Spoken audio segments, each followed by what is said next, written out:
I don't know if I can find my way. Hello friends, Radhe Radhe, জয় শ্রীকৃষ্ণ। কেমন আছো তোমরা? আশা করি ভালো আছো।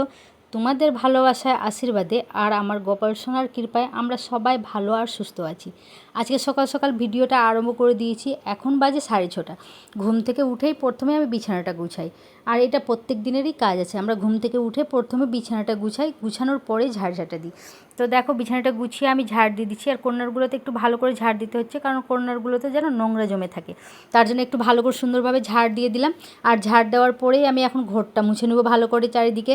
আর আজকে আছে মঙ্গলবার, আমার মঙ্গলচণ্ডীর উপবাস। তো আজকে ঘট পেতে পূজা করতে হবে, পূজাটাতেও টাইম লাগবে, তার জন্য একটু তাড়াহুড়া করে কাজ করছি।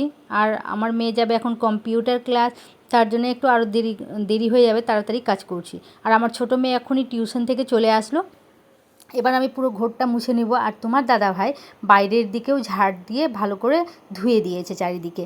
তারপরে কিছুটা কাপড় ছিল, সেটা আমি এখন ধুয়ে নিব। আর দেখো, তোমার দাদা ভাই স্নান করে চলে এসছে। আর এখন ও স্নান করে এখন তুলসী গাছে সূর্য ঠাকুরকে জল দিবে। তারপরে আমিও স্নান করে চলে এসেছি ঠাকুর ঘরে।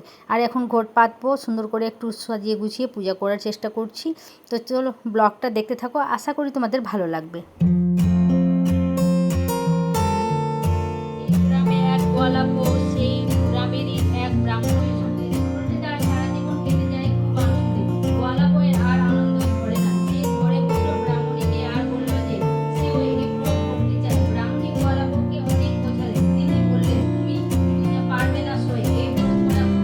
আমার পূজা করাটা তোমাদের কেমন লাগলো অবশ্যই জানাও। আর আমার ঠাকুরের জায়গাটা কেমন লাগছে একটু আমাকে কমেন্ট করে জানাও।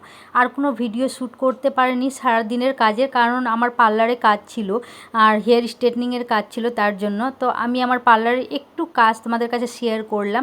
কেমন লাগলো অবশ্যই জানাও, আর যদি কিছু জানার থাকলে অবশ্যই কমেন্ট করে জানাও। আর দেখা হচ্ছে তোমাদের সঙ্গে পরের দিন, নেক্সট মর্নিংয়ে। Good morning, Radhe Radhe. পরের দিন দেখা হচ্ছে তোমাদের সঙ্গে। আজকে আছে বুধবার। সকাল সকাল আমি সমস্ত কাজ করে চলে এসেছি রান্নাঘরে। এখন করছি আমি চিড়ের পোলাও বা পোহা বলতে পারো। রান্না করে তাড়াতাড়ি করে গোপাল সোনাকে ভোগ লাগিয়ে আমার হাজব্যান্ড, আমার 2 মেয়ে খেয়ে নিয়েছে। আমার ছোটো মেয়ে চলে গেছে টিউশন, আর এখন আমার হাজব্যান্ড আর আমার বড় মেয়ে চলে গেল কাজে। মানে বলতে আমার বড় মেয়ে গেলো কম্পিউটার ক্লাস, আর আমার হাজব্যান্ড গেলো একটু মার্কেটিং করবে, তার জন্য।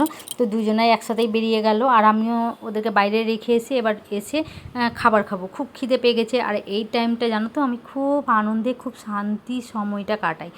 আমার সমস্ত কাজ কমপ্লিট করে আমি যখন খেতে বসি না, খুব রিল্যাক্সভাবে খাই। তো দেখো, তাতে করে আমিও খাচ্ছি আর একটু আমার সময়টাকে এনজয় করছি। আর কিছু কথা তোমাদের কাছে শেয়ার করব বন্ধুরা। আমি আমার পার্লারটা খুব কষ্টে গ্রো করেছি। একসময় আমি পার্লারের কাজ শিখতে চাইছিলাম, বাট শিখতে দিচ্ছিল না কোনো কারণবশত, কিন্তু আমি অনেক জিদ করে পার্লারের কাজটা শিখি। আমার পার্লারটা অনেক ছোট ছিল, তবে একটা জিনিস বলতে পারি আমি, যে সেই ছোট পার্লার থেকে কবে যে বড় পার্লার হয়ে গেলো আমি ভাবতেও পারিনি। একসময় আমি এতগুলো কাজ করতাম না, এখন অনেকগুলো কাজ করি পার্লারের মধ্যে। এটা সত্যি কথাই বন্ধুরা, পরিশ্রমের ফল অবশ্যই মিষ্টি হয়।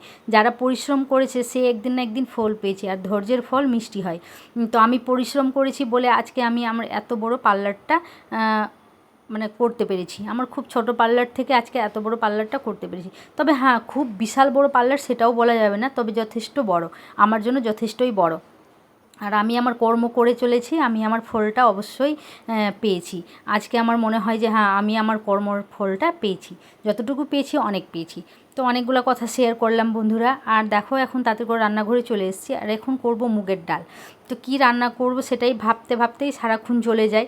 এই সকাল হলে কি রান্না করব, রাত্রি হলে কি রান্না করব, এই রান্না ভাবতেই মাথা খারাপ হয়ে যায়। আর হঠাৎ দেখছি ওয়েদারটা এতটাই খারাপ হয়ে গেল, চারিদিকে মেঘ ডাকছে, প্রচণ্ড হারে বাতাস চলছে। তো একটু ছাদের উপরে আসলাম, দেখছি এত সুন্দর দৃশ্য, তো তোমাদের কাছে শেয়ার না করে থাকতে পারলাম না। আর দেখো বাইরের ওয়েদারটা, আমাদের ছাদের উপরের ওয়েদারটা কেমন লাগছে।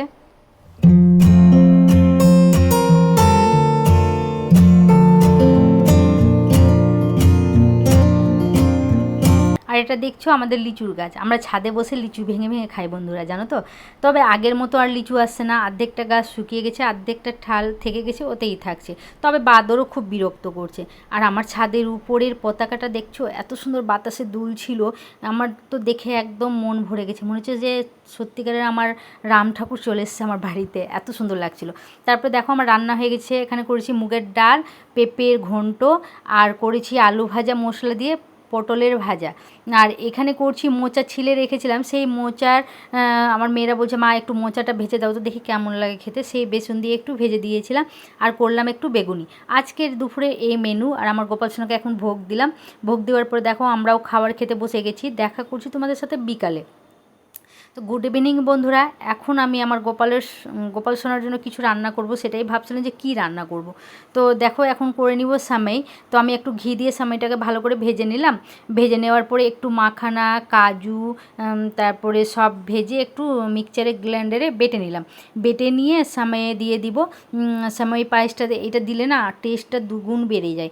একবার করে দেখো এভাবে। তারপরে কিছু কিশমিশ, চিনি সব দিয়ে ভালো করে নেড়ে চেড়ে এবার আমি সামেইটা আমার কমপ্লিট হয়ে গেছে, এবার নামিয়ে নেব।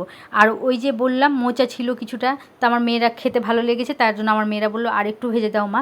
তো আরেকটু ভেজে দিয়েছি। আর কুরকুরে টাইপের হয়েছে একদম মুচমুচে। একটু চাট মশলা আর একটু বিট লবণ দিয়ে দিলাম ওতে। এবার আমার সন্ধ্যার কাজটা কমপ্লিট হয়ে গেল। এখন করে নিব সন্ধ্যাবাতি দেওয়া, আমার বড় মেয়ে দিচ্ছে, মানে দিচ্ছে কি দেওয়া হয়ে গেছে। তারপরে এখন আমি একটু চা করে নিব। আর কিছুটা বাসন ছিল সেটাও এখন মেজে রান্নাঘরটা পুরো ক্লিন করে নিব।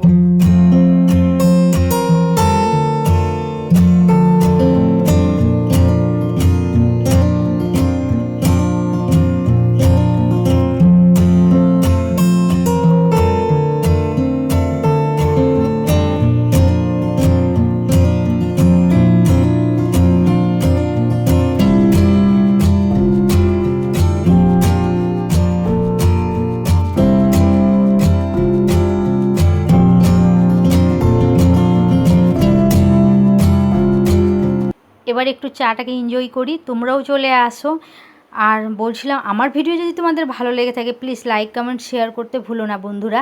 আর আমার ভিডিওর মাধ্যমে যদি কোনো ভুল ত্রুটি কিছু হয়ে থাকে তাহলে অবশ্যই জানাও। আমার ব্লগে কি ভালো করলে আরও ব্লগটা ভালো লাগবে সেটাও অবশ্যই জানাও তোমরা।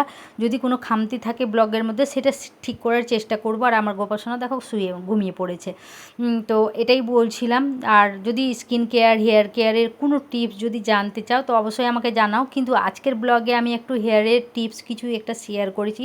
যাদের হেয়ারের চুলটা মানে হেয়ারটা ফেটে যায়, মুখের ডগাটা ফেটে যায়, সেটা একটু শেয়ার করেছি। আর আমার ছোটো মেয়েকে দেখো মাঝে মধ্যে এরকমই করে থাকে, ও আমাকে বলছিল মা এটা শেয়ার করো না, তাও আমি শেয়ার করেছি, একটু ভালো লাগছিলো তার জন্য। আর দেখো আমার মেয়ে এবার পড়তে বসবে। আর আমার গোপালসোনা ঘুমিয়ে পড়লো। আমার বড় মেয়ে একটু গোপালের বেশি সেবা করে। তারপরে দেখো আমি আমার স্কিন কেয়ার রাত্রের শেয়ার করছি তোমাদের কাছে। আমি জাস্ট কিছু করিনি, ফেস ওয়াশ দিয়ে একটু মুখ ধুয়ে টোনার লাগালাম, টোনার লাগিয়ে একটু সিরাম লাগালাম। আর চুলটা দেখো আমি কত দূর থেকে মানে বেনুনি করেছি, কয়েকটা বেনুনি হয়েছে, অর্ধেক চুলের লেন্থ ছেড়ে দিয়েছি। হয়তো এইভাবে বেঁধে ঘুমাও রাত্রে, না হলে পুরো চুল খুলে ঘুমাও, চুল খুলে ঘুমাও। সারাটা দিন হয়তো চুল বেঁধে রাখো, কিন্তু রাত্রেবেলা চেষ্টা করো চুলটা খুলে ঘুমানোর। আর না হলে অর্ধেক চুল বেঁধে এইভাবে ঘুমাও, তাহলে দেখবে চুলের মুখটা কখনোই ফাটবে না, মুখটা একদম ফাটা বন্ধ হয়ে যাবে। যেটুকু ফেটেছে সেটা তো কেটে বাদ দিতেই হবে, কিন্তু যেটা মুখ ফাটেনি সেটা আর কোনো দিন ফাটবে না। তারপরে এখানে দেখো আলু সিদ্ধ আর ভাত চাপিয়ে দিয়েছি আমি। আর আমার শাশুড়িকে এখন ভাত আর দুধ মেখে দিচ্ছি, এইভাবে বাচ্চাদের মতো ওকে মেখে দিতে হয় চামচ দিয়ে।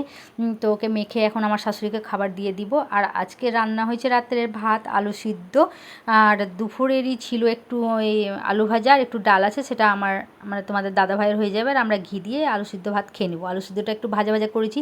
আর রান্নাঘরটা পুরো ক্লিন করে দিয়েছি। রাত্রে আমি প্রত্যেক দিন রাত্রে রান্নাঘর ক্লিন করেই ঘুমাই। তবে আজকের ব্লগটা কেমন লাগলো অবশ্যই জানাও। তোমরা সবাই ভালো থাকো, সুস্থ থাকো, এটাই কামনা করবো আমার ঠাকুরের কাছে। গুড নাইট, রাধে রাধে, জয় শ্রীকৃষ্ণ। চলো দেখা হচ্ছে তোমাদের সঙ্গে নেক্সট ব্লগে। আশা করি আজকের ব্লগটা তোমাদের ভালো লেগে থাকে। প্লিজ আমার ব্লগটাকে একটু সাপোর্ট করো তোমরা।